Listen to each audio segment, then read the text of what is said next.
good? It's Doms with the Molo Studios. We are here with. Solo, what's going on, y'all? We just wrapped up a shoot for. For can I say the album? Can you say that album? Can I? I don't know if you can say that album. I don't know if I can say the album yet. The album is complete, but we haven't fully released it yet. So, but we just wrapped up for my album. When the trailer and everything drops, you'll have the full title. So That part. So, how was the shoot overall? it was really good. I felt, I think we got some really, really great shots. I think that, again, the creativity, is what we do. I think I was a little surprised because, just with the idea coming to life, that when I had mentioned about, oh, yeah, I think, we should do this or, and then just directing certain moments, it's really cool being able to see something that, you've talked about and something you envisioned finally, like, come to life and just see, like, having that moment of, oh, shit, what can I cuss? Yeah. Oh, okay. You can. But having that final moment where your creation manifests, and so it's just there's no better feeling. But yeah, great. I mean, great synergy. We do great work. Yeah. He's all right.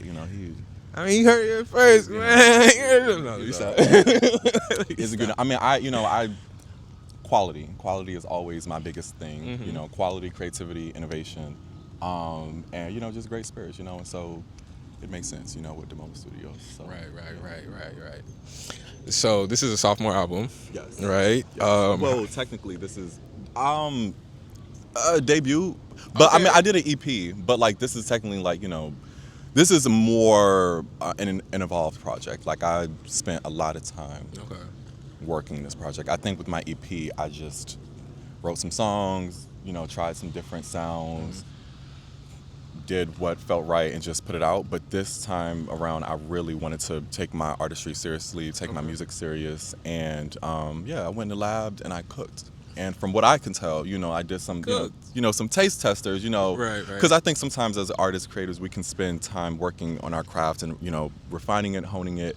And we kind of sit in that one-dimensional space, or like in that vacuum of just creating. And so when you finally have something and you're ready to present it to the world, you're the only person, that's kind of like, oh shit, is this good? Like when other people, will see it and may have opinions or may want to critique it or will critique it, you don't know what that's going to be because you're like, oh, I don't know.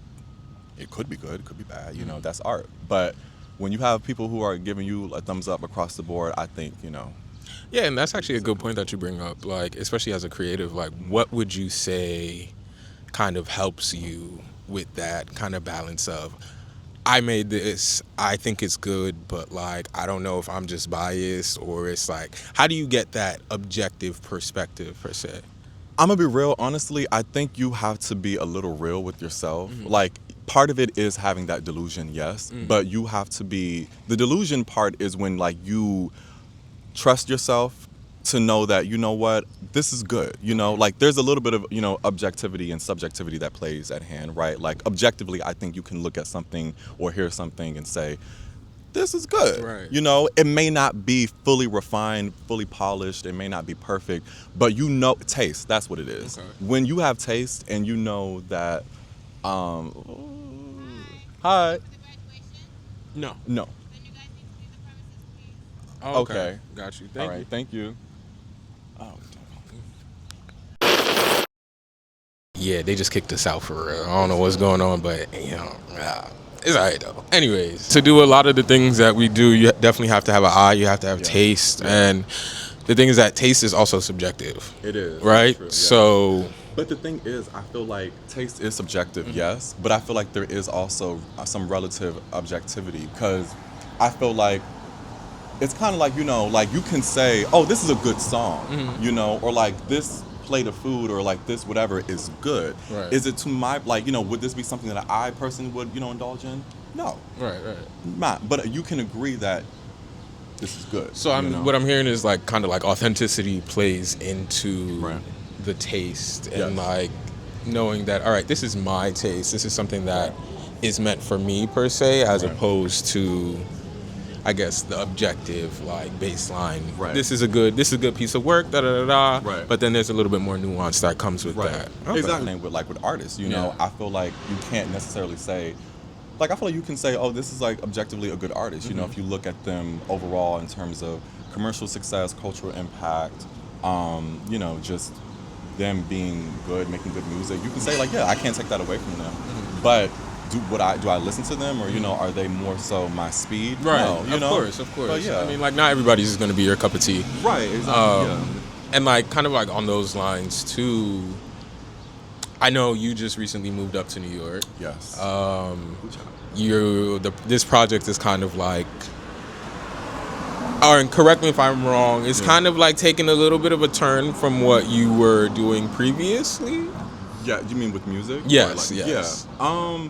A little bit. I think that this project for me has been it's like a coming of age somewhat, or like a return to home, is what I'm calling it, because or is how I see it rather. But for me, even moving up here to New York, you know, I feel like I've been even now, like just in mid-20s and kind of going through this metamorphosis and growing. I'm shedding skin, you know, and I think that we all do that. You know, at some point in our lives, we go through all these different things. We go through a myriad of experiences, and I mean that's what art to me, I feel like, you know, is about. It's about reflection, and I'm a kind of artist where I live first, and I have experiences, and then from my experiences, I tell a story Through your art. through my art. That's You know, fair. and I feel like that to me, I feel like that's, you know, the best art, because I feel like it reflects life. And you know, what it that's- also sounds like too is kind of like challenging yourself. Yeah.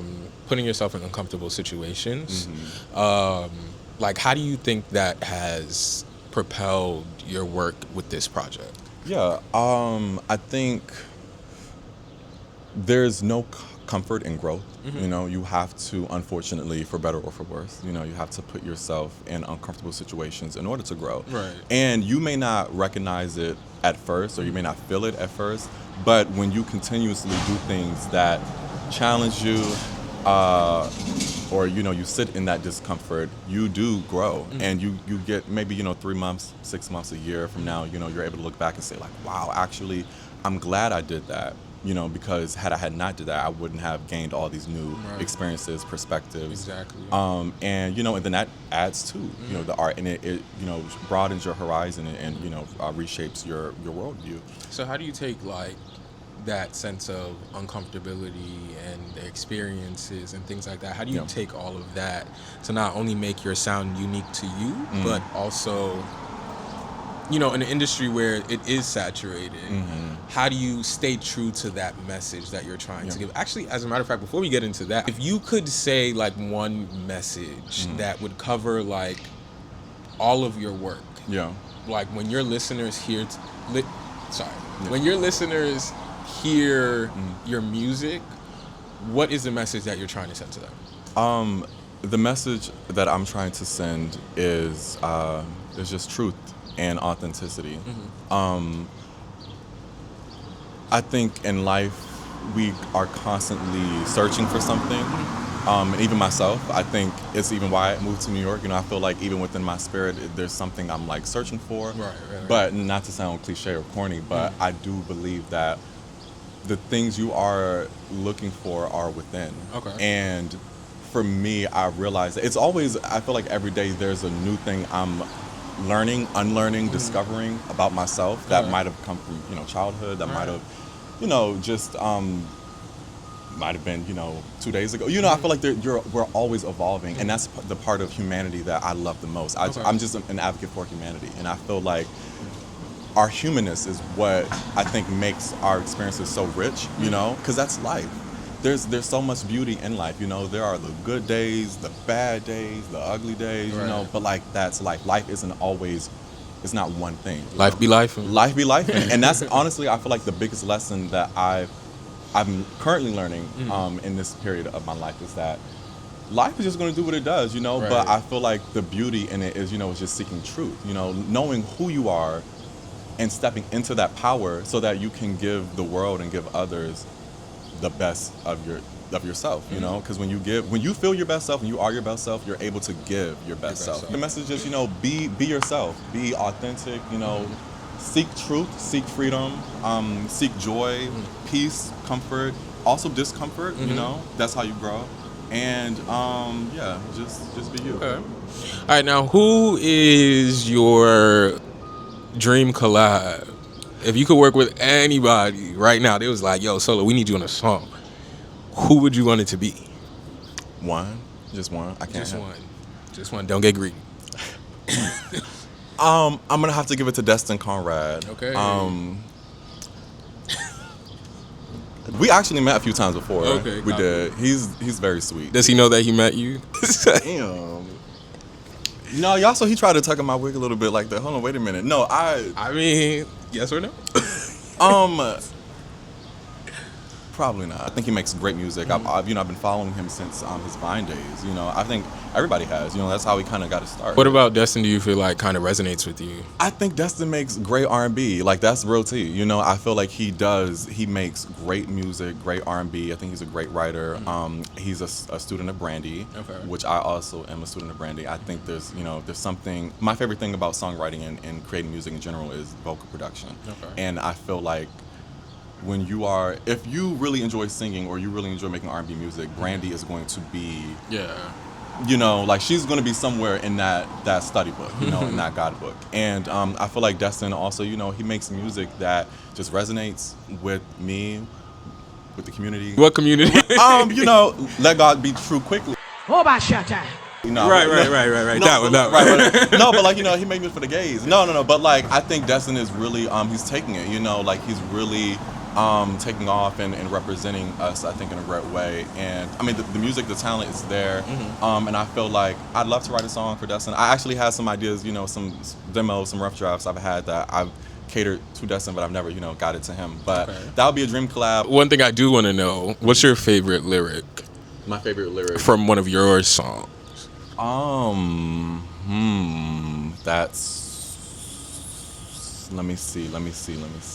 I think the lyric is, I know life can get so sticky icky, make you want to go and get the blicky blicky, change coast to dodge the rain, but even in California, it rains. My stomach's poking out, my God, not young how I used to be. My circle's getting smaller, quantity over quantity, from New York to Philly. I'm not gonna finish that last line, but yeah, that's Finish it? no. Now I want to know what the last line is. That's suspicious. No, but I mean, there's so many lines I think I can reference. But for me, that one, I love introspective writing. I feel like SZA, Frank Ocean, like those are some of my favorite writers, and they inspire me a lot. And, they write from a place of honesty, and real vulnerability, They make you feel, and I think they talk about things like, I mean, obviously, there's so many different topics or subject matter that you can talk about within music, but I'm a little, what's the word I'm looking for? I'm a softie, like I love songs that are about heartbreak, but not even more so about heartbreak, about like discovery, Okay. and learning about oneself through whatever process that was, and kind of like journaling, Okay. It's like So that's what like songwriting is for you. It's kind of like a living journal. it is, it's like a living, it's a moment for me to heal, to put my honest thoughts, feelings, opinions on paper. Right. It's also like poetry. I was just thinking about that the other day, where I feel like songwriting is poetry, How beautiful is it to take words and to create a message that resonates with someone in a way they didn't think, It's kind of like, it's a little, okay, I'm gonna shout out Victoria Monet, but she had a song where, it's called, I don't know if it's Goodbye or it's from her Jaguar album, but, she was saying, just like the sand, will always be for sure. Like it's like PB&J, it's like, PB&J. like a PB&J kind of cutie corniness to it, but like it's still cute, just like the sand will always be for sure, like it's kind of like, oh, like copy. like all that, I love songs like that. Even, or like I was just listening to Kalani's song Melt, and I feel like it's so, when the lyrics and the composition or the production marry each other and they match, I feel like it just creates this this I can't even describe it. You know, it's just beauty. You know, like even her song "Melt." You know, I want to melt into you. Like it's just talking. You know, but it's also about describing it. You know, her talking about loving someone so much that like, you know, I can't, getting under your skin isn't enough. Damn. Like Bro, what are you talking about? it's not enough. Listen, when you're a real lover, you're a real poetic, you're a real poet. Excuse me, you're a real lover, you're a real poet. You understand what I'm talking about. When you feel, you know, yes, unfortunately, getting under your shirt, getting under your skin is not enough. I need to melt into you. I need us to fuse and to become one. That's some real lover shit. Y'all know nothing about that, okay? Where we Right. going? Blink twice if you're safe. So, I know that kind of like got like I want y'all to feel, you know, like where I'm coming yeah, from, you know, exactly. but like I think they feel where you coming that's from. what I feel like music and lyrics can do. You know, it's like it articulates something that you're like, oh my gosh, like that's what I was trying to say. Last question. What's one piece of advice you would give to your younger self, given everything that you've experienced and that you know now? Do not be afraid to speak your mind. I think that's something I've been learning a lot on this journey of mine, is that I'm a pretty reserved person. I would say I'm more of an introverted extrovert, you know, though others might say something else, they might disagree. I'm more so an introverted extrovert. But I think for me, because of that, you know, and just not knowing the power that we have as people and the way that we carry yourself, like always, and I'm so grateful that I've had people in my life, you know, who have given me that affirmation of like, when you walk into a room, or you know, when you say things or do things, like project, you know, speak, you know, you do have to kind of walk into a room, not that you're necessarily saying, you know, like you're better than anybody, but like you got to walk into a room like, yeah, like I deserve to be here. I know what I'm talking about, I know my shit, you know. Right, you gotta believe you the shit. You have to believe in your shit. You do 1,000%, because if you don't, who else is gonna do it? How you gonna convince anybody How are you gonna else? convince anybody else? If if you're the one who like is putting all this time, effort, and energy into whatever you're doing, and you don't even believe in what you're doing, babes, how are you gonna?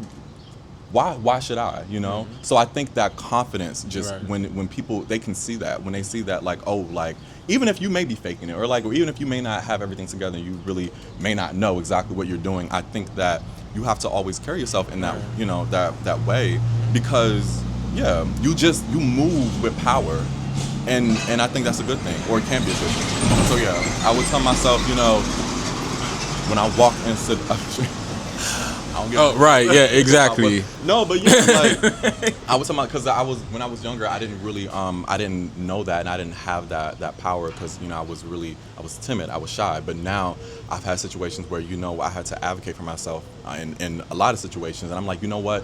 There's a feeling, I think, when you know, like when there's something that happens to you, or like that's happening, you're like, this doesn't sit right with me. And I think when you have those moments of that disconnect, you have to, though, that's actually your inner voice telling you like you need to advocate for yourself. Your intuition. Yeah, your intuition, because that's you actually respecting yourself and standing up for yourself. So when you feel that this doesn't feel right, use your voice, because people will respect you and you will respect yourself. So that's something I've stepped into a lot, and now I just, you know, I move a little differently. You know, you can't talk to me any kind of way. Period. Period. So Okay. Yeah. So thank you. I'm glad that you trusted me with your message. Yeah. So y'all stay tuned.